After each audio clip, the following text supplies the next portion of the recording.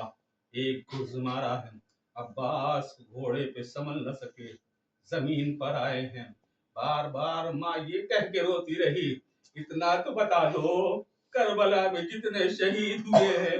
اور شہید جب گھوڑے سے زمین پہ آیا ہے